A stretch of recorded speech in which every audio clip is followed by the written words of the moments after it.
Hello students, welcome all on my YouTube channel, and the topic of today's lecture is greenhouse gases.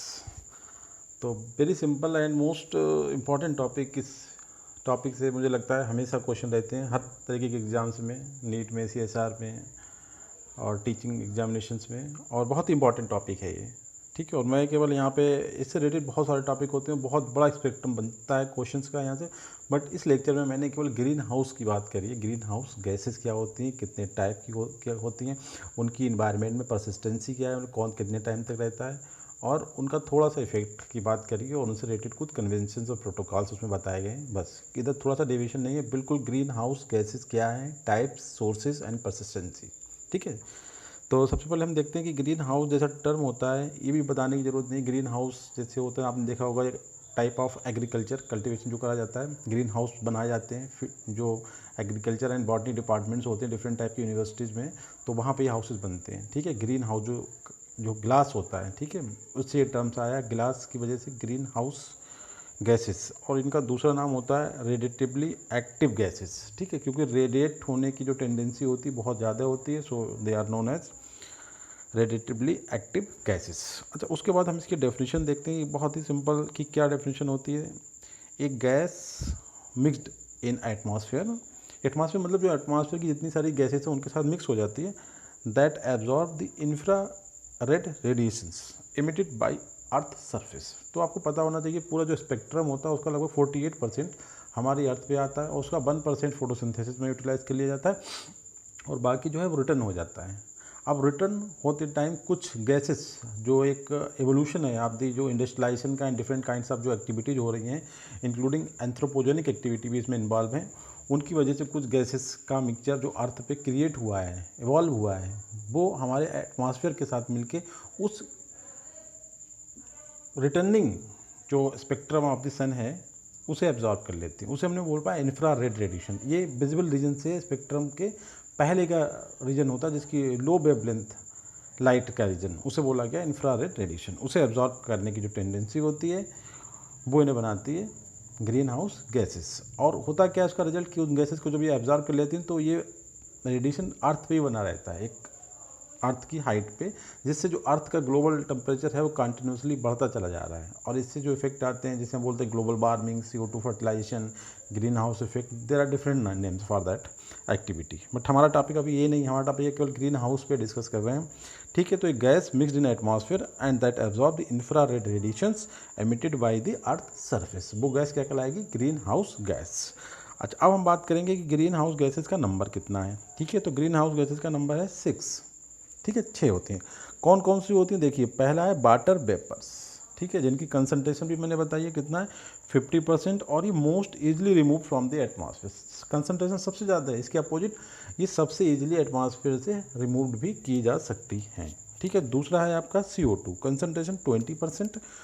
इसके बारे में important है कि most warming green house gas है, जो अर्थ को सबसे ज़्यादा मतलब अर्थ सरफेस को सबसे तेज़ी के साथ गर्म करने की कैपेसिटी रखती है। उसके बाद आता है मीथेन। ठीक है, जो कि बायोगैस का मेजर कंपोनेंट है। और उसके बाद N2O, नाइट्रस ऑक्साइड, जिसे हम लाफिंग गैस भी बोलते हैं, कंसंट्रेशन 6%। ठीक है, उसके बाद ओजोन, ओजोन की कंसंट्रेशन एक वेरिएबल रेंज में 3 to 7%। और लास्ट में आता है CFC, क्लोरोफ्लोरोकार्बन्स। ठीक है, इनकी कंसंट्रेशन 14%, और ये जो होती हैं एटमॉस्फेयर से वेरी हार्डली रिमूव करी जा सकती हैं, मतलब बहुत मेहनत करना पड़ता है इनके लिए, इन्हें रिमूव करने के लिए, निकालने के लिए, क्योंकि इनकी परसिस्टेंसीज बहुत ज़्यादा होती है। ठीक है, इस तरीके से 6 गैसेस हो गई, इनकी परसेंटेज हो गई, और इनके बारे में 2 इन्फॉर्मेशन की CFC hardly remove from the atmosphere, और water vapours very easily remove from the atmosphere. अच्छा, नेक्स्ट जो बात आ रही है कि टाइप्स, अभी हमने पढ़े नंबर्स, 6 नंबर बता दिए, अब पढ़ते हैं इनके टाइप्स, कितने टाइप की होती हैं। तो इस 6 गैसेस को हमने 3 कैटेगरी में डिवाइड किया है, natural green house gases, artificial green house gases, and last one is industrial green house gases. ठीक है, तो हम इनके देख लेते हैं कि कौन सी कैटेगरी में कौन आती है। तो नेचुरल ग्रीन हाउस गैसेस में आती हैं आपकी वाटर वेपर्स और CO2। ठीक है, क्योंकि CO2 तो पहले भी थी हमारे यहाँ आने से, एवोल्यूशन ऑफ अर्थ से, एवोल्यूशन ऑफ लाइफ से पहले भी CO2 थी। ठीक है, वाटर भी पहले था। तो ये है नेचुरल ग्रीन हाउस गैसेस। तो दीज वर प्रेजेंट, देखिए वर प्रेजेंट है ना, पास्ट में बात करेंगे, in the atmosphere before the appearance of man, मतलब एवोल्यूशन ऑफ लाइफ, ठीक है, ऑन अर्थ। ठीक है, तो दो गैसेस ये हो गई आपकी नेचुरल ग्रीन हाउस गैसेस। दो आपकी आर्टिफिशियल ग्रीन हाउस गैसेस हैं, वो आपकी कौन सी हैं, मीथेन और N2O। ठीक है, अच्छा अभी होती क्यों है, देखिए these are present because of us, जब हम आए तब ये गैसेस, हमारी एक्टिविटी की वजह से ये गैसेस का एवोल्यूशन हुआ है अर्थ पे, CH4 का और N2O का। ठीक है, CH4 कुकिंग गैस होती है जो स्टोव में जलती है, दूसरी N2 गैस जो है लाफिंग गैस। एक इन्फॉर्मेशन है इनके लिए के नाम। अच्छा, इसके बाद दो गैसेस इंडस्ट्रियल गैसेस भी हैं, देखिए वो भी हमारे आने के बाद आएंगे, और इंडस्ट्रियल भी हमारे, हम ही आके इंडस्ट्री लगाई तो इंडस्ट्री के बाद आती है। तो देखिए these are the result of industrialisation. एक होता है कि हमारे आने से जो हमारी बेसिक नीड्स थी, उन एक्टिविटी के जो प्रोड्यूस हुई या जन्म हुआ, वो वाली CO2 और आपकी CH4 N2O थी। अब हमारी मैक्सिमम जो विलासिता ऑन दिस प्लेनेट पे करने के लिए जो हमने इंडस्ट्रियलाइजेशन किया है, उसकी वजह से दो गैसेस का जन्म हुआ है, वो हैं आपकी CFC और ओजोन। ठीक है, तो ये देखिए CFC और ओजोन, ये हमारी बहुत ही मतलब अच्छे से लाइफ को लीड करना है अर्थ पे, उसके जो इंडस्ट्रियलाइजेशन का कॉन्सेप्ट आया, ठीक है, बड़ी बड़ी फैक्ट्रीज कारखाने लगे, उसकी वजह से इन दो गैसेस का एवोल्यूशन हुआ है। तो इनके बारे में थोड़ा सा देखें। CFC जो होता है क्या करता है, आल्सो रिड्यूस O3 इन स्ट्रेटोस्फीयर। स्ट्रेटोस्फीयर एक जो लेयर है एटमॉस्फेयर हमारी मल्टी लेयर्ड में है, उसकी एक लेयर है जिसमें O2 की कंसनट्रेशन, ओजोन की कंसनट्रेशन ज़्यादा होती है। ठीक है, तो ओजोन की कंसनट्रेशन को रिड्यूस करता है कौन, CFC। और आज के टाइम में CFC का जो प्रोडक्शन है वो हमने बैन कर चुके हैं, हम मतलब पूरी दुनिया, ग्लोबल वर्ल्ड उसे बंद कर चुका है। दो उन्होंने मीटिंग करी थी, उन मीटिंग में एक का नाम था मॉन्टेरियल प्रोटोकॉल 1987 में, और दूसरी थी उसी का डिक्लेरेशन जिसे बोलते हैं हेलेंस्की डिक्लेरेशन 1989 में। ठीक है, तो under this two convention and protocols CFC का प्रोडक्शन बंद हो चुका है। और CFC जो होता है क्या करता है, स्ट्रेटोस्फीयर में ओजोन की जो कंसंट्रेशन होती है उसे हल्के हल्के कम कर रहा है। और ओजोन का जो बिहेवियर था फॉर ह्यूमन बींग्स के लिए वो कैसा था, प्रोटेक्टिव था। It act as a shield that prevent the harmful ultraviolet radiation to come on earth that may cause very cancerous disease and other type problems in human body and all kinds of living on this planet। ठीक है, तो इनने क्या किया, ozone की concentration को reduce करना start कर दिया। तो ग्लोबल वर्ल्ड ने मीटिंग करने के बाद CFC पे बैन कर दिया कि CFC की जितने भी तरीके से जिसका प्रोडक्शन हो रहा है उन्हें बैन करें, जो भी सोर्सेस हैं इन्हें रिड्यूस करा जाए, बैन तो नहीं कर सकते, रिड्यूस करना। अच्छा, उसके बाद जो लास्ट इंडस्ट्रियल केस बात है ट्रोपोस्फेरिक O3। ठीक है, अब देखिए वहाँ पे स्ट्रेटोस्फीयर की बात करी थी, क्योंकि जो कवरिंग जो शील्ड बनती है वो स्ट्रेटोस्फीयर। अब यहाँ पे बात करें ट्रोपोस्फीयर, उससे भी नीचे आ गए हम, खुद ही lower most layer of the atmosphere touches the ground, जो ग्राउंड को टच करती है। ठीक है, उसमें जो है उसे हम, वो हमारे लिए गैस है, कौन सी, ग्रीन हाउस गैस है, ट्रोपोस्फीयर O2। और ये CFC रिड्यूस कर रहा था, जो स्ट्रेटोस्फीयर में एक्टिविटी कर रहा है, इसे ध्यान रखना है आपको। O3 is a chemical component of the air pollution and mostly comes from the hydrocarbon combustion से ये इसका जन्म होता है, प्रोडक्शन होता है। ठीक है, इस तरीके से तीन कैटेगरी की ग्रीन हाउस गैसेज होती हैं, natural, artificial and industrial. 6 number होता है इनका, परसेंटेज हो गई। अब इसके बाद हम इनके सोर्सेज के बारे में बात करते हैं कि ये कहाँ कहाँ से आती हैं। देखिए CO2 का सोर्स जो है फॉसिल फ्यूल बर्निंग, फॉसिल्स का मतलब होता है कि जैसे हम कोयला जलाते हैं, जो फॉसिल्स है। डिफॉरेस्टेशन, प्लांट को काटते हैं, जैसे कि हमारा जो ग्रीनरी है वो कम हो रही दिन पे दिन, ये भी एक तरीका है CO2 बढ़ने का। उसके बाद चेंज इन लैंड यूज़, जिस तरीके से लैंड यूज़ आजकल चेंज की जा रही है, अंदर बहुत बड़े बड़े डिगिंग करे जा रहे हैं, जैसे अब मेट्रो का प्रोडक्शन हुआ, इसी तरीके दूसरी एक्टिविटी, ये भी कहीं ना कहीं CO2 के प्रोडक्शन को बढ़ाते हैं, सोर्स की तरह काम करते हैं। इसके बाद हम मीथेन की बात करते हैं। मीथेन इनकम्प्लीट डिकम्पोजिशन, कि ऑक्सीजन कमी से किसी भी हम बायोमास को अगर ब्रेक कर रहे हैं, उसे कंबस्ट कर रहे हैं, पूरा ना हो पाना उसका, वो बीच में रुक जा रहा है इनकम्प्लीट, तब मीथेन निकलती है। उसके बाद एक कैटेगरी होती है बैक्टीरिया की, मीथेनोजेंस। ठीक है, ये बैक्टीरिया अंडर एनारोबिक कंडीशंस में CH4 का सिक्रीशन या मतलब प्रोडक्शन करते हैं। उसके बाद जो फ्रेश वाटर वेटलैंड्स हैं, वेटलैंड आपको पता है एक टाइप के एरियाज होते हैं जो साल के मैक्सिमम टाइम पानी में डूबे रहते हैं। ठीक है, जैसा कि बताया था रामसर कन्वेंशन या रामसर जो प्रोटोकॉल थी, ठीक है, उसके वेटलैंड्स। उसके बाद इंटेरिक मतलब होता है हमारी जो आंत होती है, इंटेस्टाइन इन कैटल्स, कैटल मतलब जो हमारे 4 पाए वाले जानवर होते हैं, उनकी इंटेरिक जो आंत के अंदर फर्मेंटेशन एक काइंड ऑफ एनरोबिक रेस्पिरेशन को फर्मेंटेशन बोला जाता है, ठीक है। वहाँ भी यही बात आती है कि पूरी तरीके से कंबक्शन डाइजेशन ना हो पाए, पूरी तरीके से ऑक्सीडेशन ना हो पाए, तब वहाँ पे CO2 गैस निकलती है। इसके बाद फ्लूइडेड राइस फील्ड मतलब पूरे पानी से भरे हुए घास के धान के फील्ड होते हैं, वो भी एक CH4 का सोर्सेज होते हैं। और इसके बाद बायोमास बर्निंग जैसे जो भी हमारा प्लांट रेसिड्यू है उसे हम जलाते हैं तब CH4 निकलती है। इसके बाद CFC की बात कर लेते हैं। जैसे लीकिंग एयर जो कंडीशनर्स होते हैं उनसे लीक होती है, रेफ्रिजरेशन वाली यूनिट जो होती हैं बड़ी बड़ी उनसे, evaporation of industrial solvents, production of plastic foams, propellants in aerosol spray cans, ये सब जो हैं इसके सोर्सेज हैं। और इससे क्वेश्चन बहुत आता है, आपके सभी सोर्सेज को ध्यान रखें। CFC के सोर्स जो हैं उन्हें रिपीट करते हैं एक बार। अच्छा, इसके बाद N2O की बात करते हैं। Nitrous oxide, agriculture, biomass burning, industrial process like nylon production, ठीक है, burning of nitrogen rich fuels, livestock waste, break down of nitrogen rich fertilizers in soil, ठीक है, जैसे यूरिया वगैरह, नाइट्रेट कंटामिनेटेड ग्राउंड वाटर भी N2O का source होता है, ठीक है। तो इसके सोर्सेज पे ध्यान रखना है आपको, वेरी मच इंपॉर्टेंट। उसके बाद ओजोन के सोर्सेज देखते हैं। तो ओजोन जो होता है हम बता चुके, पॉजिटिव भी होता है, जब बाद में जो नेगेटिव भी है। तो इसके बारे में देखिए क्या होता है। इस केरासिन्स ozone comes from the chemical reactions among the ozone precursors. तो ओजोन प्रिकर्सर्स कौन होंगे? O2 से ऑक्सीजन की फिर से क्रिया हो जाती है तो ओजोन बन जाता है। तो ओजोन के प्रिकर्सर्स जहाँ से बनते हैं वही ओजोन के सोर्स कहलाएंगे। कहने का मीनिंग ये है।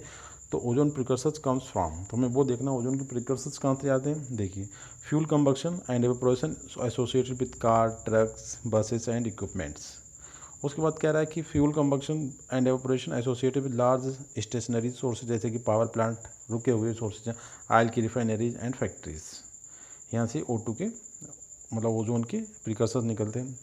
Fuel combustion and evaporation from the small stationary sources like gasoline dispensing facility, print shops and others, ये भी इसके सोर्सेज हैं। उसके बाद organic compounds, evaporation from the consumer product like paints, cleaners and solvent, ये सब ओजोन प्रिकर्सर्स के लिए सोर्स का काम करते हैं। इसके बाद fuel combustion and evaporation from the of road engines in aircraft, trains, construction equipment, agriculture operations and lawn and garden equipment, ठीक है, ये सब भी जो है इसका काम करते हैं। उसके बाद कह रहा है कि अनहेल्दी ओजोन लेवल्स आकर व्हेन प्रिकर्सर्स, अब ये ओजोन के प्रिकर्सर्स आ गए। अब ओजोन के प्रिकर्सर्स डेंजरस कब होंगे, जो हमारे लिए अनहेल्दी बिहेवियर शो करेंगे, वो कब होंगे, जब इनका जो प्रिकर्सर्स होता है वो रिएक्ट करता है किसी ऐसे मटेरियल से in the presence of sunlight, warm temperature and light winds के साथ, ठीक है, तब ओजोन प्रिकर्सर्स हमारे लिए डेंजरस हो जाते हैं, क्योंकि वो ओजोन का फॉर्मेशन कर देता है। अब इसके बाद कहते हैं जो पहली बार ओजोन होल की बात करी गई थी तो 1990 में आर्टिक के ऊपर डिस्कवर हुआ था। ओजोन होल का मतलब होता है जो ओजोन की लेयर है, जैसे हम ओजोन सील्ड बोलते हैं, उसकी थिकनेस में कमी आना, मतलब वो थिनिंग हो गई, ठीक है, दैट्स मीन्स ओजोन होल हो गया, ना कि होल जो आप बोलते हैं पोर वाला बात नहीं है। यहाँ पे थिक से थिन की तरफ मूवमेंट को होल बोला गया है। अच्छा, इसके बाद जो होता है कि ओजोन की कंसनट्रेशन जब हम मेजर करते हैं तो उसके लिए एक इंस्ट्रूमेंट होता है जिसे हम बोलते हैं डॉप्सन स्पेक्ट्रोमीटर। और उसकी जो मतलब यूनिट क्या होती है, किस उसमें मेजर करते हैं भाई, कि कोई वजन होता है कि इतने किलोग्राम हुआ, कोई मीटर हुआ, कोई लीटर में। इसी तरीके से इसकी जो यूनिट होती है उसका नाम है डॉप्सन यूनिट, DU हम उसे बोलते हैं, ठीक है। अच्छा, इसके बाद एक क्वेश्चन आता है कौन सी गैस ज़्यादा टाइम तक परसिस्टेंसी बनाए रखती है एटमॉस्फेयर में, ठीक है। तो इस पर बात कर लें। 6 गैस का हम एक जो रिलेटिव आइडिया है कि कौन कितने टाइम तक एटमॉस्फेयर में बना रह सकता है। तो उसमें देखिए CO2 जो होती है 30 ईयर्स तक एटमॉस्फेयर में रहती है, और मीथेन 12 साल तक, 12 ईयर्स तक। और CFC देखिए सबसे ज़्यादा खतरनाक 45 to 260 ईयर्स, मतलब सदियों तक रह सकती है, इतनी डेंजरस भी है। उसके बाद N2O 114 साल रहती है एटमॉस्फेयर में। और O3 देखिए ओजोन केवल आध घंटे से 2 घंटे के बीच में ये परसिस्ट रह सकती है, इसके बाद ये ख़त्म हो जाती है एटमॉस्फेयर से, मतलब हाईली रिएक्टिव कहेंगे ये। अच्छा, अब यहाँ पे 2 बातें मैं बताना चाह रहा हूँ कि ये केवल ग्रीन हाउस गैस से रिलेटेड हैं। देखिए, एक का नाम है मॉन्ट्रियल प्रोटोकॉल। मॉन्ट्रियल एक शहर का नाम है जो कनाडा का एक शहर है, वहाँ पे कन्वेंशन एक मीटिंग टाइप का हुआ तो उसे मॉन्ट्रियल प्रोटोकॉल बोल दिया हमने। कोई और बड़ी मसला नहीं है ये कि मॉन्ट्रियल क्या है। मॉन्ट्रियल का कोई मतलब, मॉन्ट्रियल एक शहर जैसे हमारे दिल्ली, कलकत्ता, मैड्रास, इस तरीके से। तो मॉन्ट्रियल का मतलब हुआ एक डिप्लोमेटिक निगोशिएशन था, एक मीटिंग जिसमें बेस क्या था इसका, साइन करना थे सब्सटेंसेस, ODS, सब्सटेंस मतलब ozone depleting substance that deplete the ozone, ये उसका थीम था। इस पर मीटिंग हुआ और इसके बाद ये किन लोगों ने किया था, UNP, United Nation Environmental Programs, ठीक है, उसके अंतर्गत जो कंट्रीज़ थी 30 लगभग नेशंस ने आए और उन्होंने इस बात पर सहमत हुए कि limit CFC production to half of the year level of 1986, ठीक है, जो कनाडा में 1986 में जो लेवल था CFC का उसका आधा कर लेंगे हम, ठीक है। ये इस बात पर सहमति हुई उनकी 1987 में, और लेवल कौन सा लिया कि जो 86 में था, ठीक है। और उसके बाद क्या हुआ, अंडर दिस जो मीटिंग हुई इसके बाद क्या हुआ कि प्रोडक्शन और कंजप्शन दोनों बातें किसकी, ozone depleting substance phased out globally, पूरी दुनिया में इन पे काम करना शुरू हो गया कि इन्हें हटा दो, इनका प्रोडक्शन बंद कर दो, इनका यूज़ मत करो, ठीक है। उसके 2 साल के बाद 87 के बाद 89 में इसी पर डिक्लेरेशन हुआ कि मतलब बिल्कुल सहमति हो जाए, क्योंकि कांड के बाद 3 बातें होती, एक होता है साइन करना कि हम सहमत हैं, उसके बाद रेक्टिफाई करना कि अपनी कंट्री में उन्होंने उसे इम्प्लीमेंट कर दिया, उसके बाद फिर वो कुछ टाइम के बाद वही कंट्री के जो रिप्रेजेंटेटिव होते हैं, उनके एम्बेसडर्स होते हैं, मिलते हैं कि अब हम इसे डिक्लेयर कर रहे हैं, ठीक है। तो उसके बाद क्या हुआ, हेल्सिंकी डिक्लेरेशन, ये भी कंट्री का, देश का ना, एक प्लेस का नाम है, एक शहर का, सिटी का नाम है, ठीक है, हेल्सिंकी, तो उसी को हेल्सिंकी डिक्लेरेशन बोला गया है कि वो उसी जो आपका ये हुआ है, क्या बोला, मॉन्ट्रियल प्रोटोकॉल का डिक्लेरेशन है, ठीक है। तो इस प्लेस पे हुआ था तो उसे हेल्सिंकी डिक्लेरेशन बोलते हैं। कितने 2 साल के बाद हुआ था 1989 में, ठीक है। इसमें किया गया तो मेजर जो नेशंस थे 30 उसमें इन्वॉल्व थे, इसमें वही नेशंस आए और उन्होंने कहा कि CFC और हैलोन्स दोनों को 2000 तक कतई बिल्कुल ख़त्म करना है, इनका यूटिलाइज और इनका कंजप्शन दो भी है, प्रोडक्शन बंद करना है, ठीक है। अब एक बात ये थी कि सिंस जो 87 के बाद ये 2000 में दोबारा बैठ रहे हैं, ठीक है, 89 में दो साल के बाद, और इन्होंने टारगेट किया कि 2000 तक हम ये कंप्लीट कर लेंगे, ठीक है, इनका प्रोडक्शन बंद कर देंगे। अब क्या होता है कि production of CFC is stopped and it has been replaced by hydrofluorocarbon. CFC तो मतलब स्टॉप्ड हो गए थे, मगर इनकी जगह पर दूसरे क्या जन्म हो गया था, हाइड्रोफ्लोरोकार्बन्स का जन्म हो गया था, ठीक है। और हेल्सिंकी कहाँ है, फिनलैंड, एक यूरोप की एक जगह है, फिनलैंड कंट्री का नाम है, उसका एक शहर है हेल्सिंकी, तो ये पॉइंट है इसमें, ठीक है। अब हम ये बात करेंगे कि ओजोन डिप्लीटिंग सब्सटेंस की जो मीटिंग हुई थी, मॉन्ट्रियल प्रोटोकॉल जैसे बोला गया, तो उसमें कौन कौन से सब्सटेंस होते हैं जो ओजोन लेयर की जो थिकनेस है, जो मोटाई है, उसे कम करने के लिए रिस्पॉन्सिबल हैं। उन सब्सटेंस को बोलते हैं ओजोन डिप्लीटिंग सब्सटेंस। इसमें देखिए हमने 9 सब्सटेंस का बात किया है, CFC, carbon fluorocarbons, hydrocarbon fluorocarbons, hydrobromofluorocarbons, methyl chloroform, CTC, halons, methyl bromide, carbon tetrachloride, halons, methyl bromide, tetrachloride, halogen compounds, ये सब इसमें हैं। इसके बाद कुछ हमने और इससे रिलेटेड छोटी छोटी बातें हैं, जैसे एक बात बहुत ही इंपॉर्टेंट है, पहले हम उस पर डिस्कस करेंगे। ये देखिए आप लोग, मॉन्ट्रियल प्रोटोकॉल 1987 में हुआ था, जिसका मकसद था reduce the concentration of ozone depleting substance. जब एग्जाम में आता है तो हमें ये बातें बहुत ज़्यादा हैवी लगती हैं, अभी हमें लग रहा है कि वो सिंपल है, हमें याद हो गया। उसके बाद वियना कन्वेंशन का जो टारगेट था वो 1988 में हुई थी, ठीक है। इसका काम था प्रोडक्शन ऑफ ओजोन लेयर। देखिए बात कितना माइन्यूट डिफरेंस है। आपसे कहा जाए कि जो एम था वियना कन्वेंशन का वो क्या था, तो वहाँ पे वो बहुत कन्फ्यूजन ना हो इसलिए मैंने इन्हें दोनों को एक साथ लिया है कि वियना कन्वेंशन का जो मीनिंग था, जो एम था, किस लिए करी गई, तो उसका था कि production of ozone layer, ozone layer की प्रोडक्शन करना है हर एक चीज़ से, हर एक केमिकल से, ठीक है। जबकि मॉन्ट्रियल प्रोटोकॉल उससे पहले करी गई, तो उसका जो था एम क्या था, reduce the concentration of ozone depleting substance. आपको इन दोनों को बहुत बारीक सा डिफरेंस है, इसे ध्यान रखना है कि किस बात में क्या करा गया था, ठीक है। तो मॉन्ट्रियल प्रोटोकॉल में उन सब्सटेंस की बात करी गई जो ओजोन को थिकनेस को बढ़ा रहे हैं, थिकनेस को कम कर रहे हैं या फिर उसे डिप्लीट कर रहे हैं, ठीक है। जबकि वियना कन्वेंशन में हमारा ये नहीं था हम कैसे करेंगे, हमारा डायरेक्ट था कि प्रोडक्शन ऑफ ओजोन लेयर, ठीक है। इसी तरीके से कुछ दूसरी बातें भी उन्हें ध्यान रखें, जैसे नगोया प्रोटोकॉल, नगोया जापान में है तो उसे प्रोटोकॉल बोला कि नगोया प्रोटोकॉल 2010 में हुई थी, तो ये बायोडाइवर्सिटी पे थी, बल्कि एक कॉन्फ्रेंस है CBD बोलते हैं, convention on the biological diversity, उसका पार्ट है और इसमें ये बात डिसाइड हुई थी, access and benefit sharing, diversity को मेंटेन करो और उससे जो फ़ायदा हो रहा है उनका हम एसेस करेंगे, उनका पता लगाइए, उनकी बेनिफिट शेयरिंग जो है, जो बेनिफिट होगा उसे इक्वल शेयरिंग होगी जो कंट्री उसके मेंबर्स हैं, ठीक है। क्योटो प्रोटोकॉल हुआ था, क्योटो जापान का एक शहर है, तो वहाँ पे ये इन्वायरमेंट से रिलेटेड थी। तो ये आपको ध्यान रखना है, क्योटो का मतलब ओजोन से नहीं था, ना ओजोन लेयर से था, ना ओजोन सबस्टेंस। इसका मतलब था, इसका जो टारगेट था इन्वायरमेंट की बात कर रहे थे ये लोग क्योटो प्रोटोकॉल में। ठीक है। इसके बाद कार्टाजीना प्रोटोकॉल। ठीक है। कार्टाजीना प्रोटोकॉल में क्या मतलब एम था, कार्टाजीना प्रोटोकॉल का जो एम था वो ये था कि जो हम जेनेटिक इंजीनियरिंग या बायोटेक्नोलॉजी के थ्रू लिविंग मॉडिफाइड ऑर्गेनिज्म बनाते हैं, एलएमओ, ठीक है, उनका जो इम्पोर्ट और एक्सपोर्ट है उसे रेगुलेट करना और उनके अगेंस्ट बायो सेफ्टी की बात करना कि इनसे कोई नुकसान ना हो जाए ह्यूमन सोसाइटी को। ठीक है। तो आपको ये ध्यान रखना है। उसके बाद एक टर्म आता है एजेंडा 21, एजेंडा 21। इसका मीनिंग क्या है, ये बात करता है सस्टेनेबिलिटी ऑफ एनवायरनमेंट की। देखिए क्योटो प्रोटोकॉल में केवल एनवायरनमेंट की बात करी गई है। अब एनवायरनमेंट के वेरिएबल एस्पेक्ट हो सकते हैं, मगर यहाँ पे सस्टेनेबिलिटी ऑफ एनवायरनमेंट की बात करी गई एजेंडा 21 में। इसके बाद एक होता है एचई टारगेट। एचई टारगेट में बात करते हैं maintenance of biodiversity, maintenance biodiversity का मेंटेनेंस। ठीक है। इसी तरीके से अब एक लास्ट टर्म और है, बहुत स्मॉल सा मैंने डिस्क्राइब किया है। इन पे मैं सब पे सेपरेट वीडियो बनाऊंगा, तभी चीज़ें और क्लियर हो जाएंगी। बट यहाँ पे चूँकि ग्रीन हाउस गैस से बात थी तो मैं थोड़ा सा बता देना चाह रहा हूँ।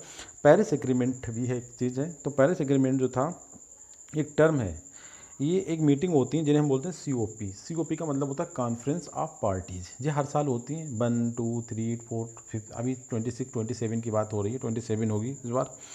ठीक है। तो ये COP 21 का ही नाम है पेरिस एग्रीमेंट, और पेरिस एग्रीमेंट का दूसरा नाम है पेरिस क्लाइमेट एग्रीमेंट। ठीक है। ये अंडर दी पूरा एक ऑर्गेनाइजेशन है, UNFCCC, United nation framework conference on climate change. ठीक है। उसके अंडर ये कॉन्फ्रेंस होती है और इसका मेन होता है क्लाइमेट चेंज के बारे में बात करते हैं ये लोग यहाँ पे इकट्ठे होकर, सभी जो इसके मेंबर्स कंट्री हैं। तो देखिए ये क्या है, it set out to improve and replace Kyoto Protocol. यहाँ पे सबसे इंपॉर्टेंट बात ध्यान रखना है आपको कि पेरिस एग्रीमेंट जो है क्योटो प्रोटोकॉल से क्या रिलेशन है। तो उस पेरिस एग्रीमेंट का जो रियल मकसद था, क्योटो प्रोटोकॉल जो भी हुई थी उसमें जो बात डिसाइड हुई उसे रिप्लेस करना, कुछ नया एजेंडा वहाँ पे लाना। ठीक है। तो कभी कभी एग्जाम में इनकी ईयर्स के क्वेश्चन पूछ लिए जाते हैं, तो ये भी इंपॉर्टेंट है। तो मैं जब सेपरेट वीडियो बनाऊंगा तो उसमें ईयर्स भी डिसाइड करूंगा कौन कब हुआ था। मगर यहाँ पे आपको एक बात इन्फॉर्मेशन है कि पेरिस एग्रीमेंट का संबंध जो है वो क्लाइमेट चेंज से UNFCCC के अंडर है, और COP 21 को ही पेरिस एग्रीमेंट कहा जाता है। ठीक है। और सबसे इंपॉर्टेंट चीज़ ये है कि क्योटो प्रोटोकॉल और पेरिस एग्रीमेंट का रिलेशन क्या है, तो क्योटो प्रोटोकॉल को रिप्लेस करने के लिए पेरिस एग्रीमेंट हुआ था। ठीक है। देखते हैं कब हुआ था ये, 2015 में, और फोर्स में कब आया, 4 नवंबर 2016 में। ठीक है। 197 कंट्री जो कि UN की मेंबर्स कंट्री होती है 197, उन्होंने इसे, उसमें से 185 कंट्री ने उसे 2019 तक उसे रेटिफाइड कर दिया। मतलब बिल्कुल उसे सहमत है पूरी तरीके से, अपने यहाँ अपनी कंट्री में वो इम्प्लीमेंट करेंगे जो भी चीज़ डिसाइड हुई है अंडर दिस एग्रीमेंट। ठीक है। और इसका एम क्या था, देखिए, reduce the emission of gases that contribute to global warming. ठीक है। तो global warming, greenhouse gases थोड़ा कंसर्न, तो हम थोड़ा बताना चाहें आपको कि इसका एम था कि वो उन गैसेज के एमिशन पे रोक लगाना जो ग्लोबल वार्मिंग को बढ़ा रही है, ग्लोबल वार्मिंग के लिए रिस्पॉन्सिबल हैं। अच्छा, दूसरी तरीके से हम बात करें तो इसका मीनिंग आता है कि to limit the greenhouse emissions to level that would prevent global temperature from increasing more than 2 degree centigrade या फिर 3.6 Fahrenheit above the temperature benchmark set before the beginning of industrial revolution. ठीक है। इस चीज़ को हम एक scientific term में बात कर सकते हैं कि emission of green house gases को हमें प्रिवेंट करना है कब, कि जो टेम्परेचर बढ़ा है जो मोर देन 2 डिग्री सेंटीग्रेड वो कंप्लीट कर लिया जाए, और एक बेंचमार्क ऑलरेडी सेट कराया गया before beginning of industrial revolution से पहले ही बात सेट हुई थी। ठीक है। तो उसके लिए जो करी गई थी उसे पेरिस एग्रीमेंट बोला जाता है। पेरिस एग्रीमेंट का जो वो है एम, वो क्या था, reduce the emission of gases that are responsible for the global warming. तो इस तरीके से आप ध्यान रखें ना कुछ चीज़ों को, जैसे मैंने जो इंपॉर्टेंट चीज़ बताई वो आप दो को ध्यान रखें ये मोस्टली यहाँ से, बाकी इनका सेपरेट वीडियो बनेगा तो आपको क्लियर हो जाएगा कि मॉन्ट्रियल प्रोटोकॉल जो है वो सबस्टेंस की बात करता है, और Vienna convention ozone depleting protection of ozone layer की बात कर रहा है कि प्रोटेक्ट करना है वहाँ पे सबस्टेंस नहीं, जिससे भी उसे डेंजर है, जिससे भी उसे खतरा है उनकी बात कर रहा है वहाँ पे। यहाँ पे केवल ओजोन डिप्लीटिंग सबस्टेंस की बात करी गई थी। मॉन्ट्रियल प्रोटोकॉल पहले हुआ है, वियना कन्वेंशन बाद में हुई है। ठीक है गाइस। तो इस तरीके से प्लीज़ मेरे चैनल को जो है सब्सक्राइब, लाइक एंड शेयर करें, और कोई कन्फ्यूजन हो तो मुझे बताएं कमेंट बॉक्स में लिख के। Thank you very much guys.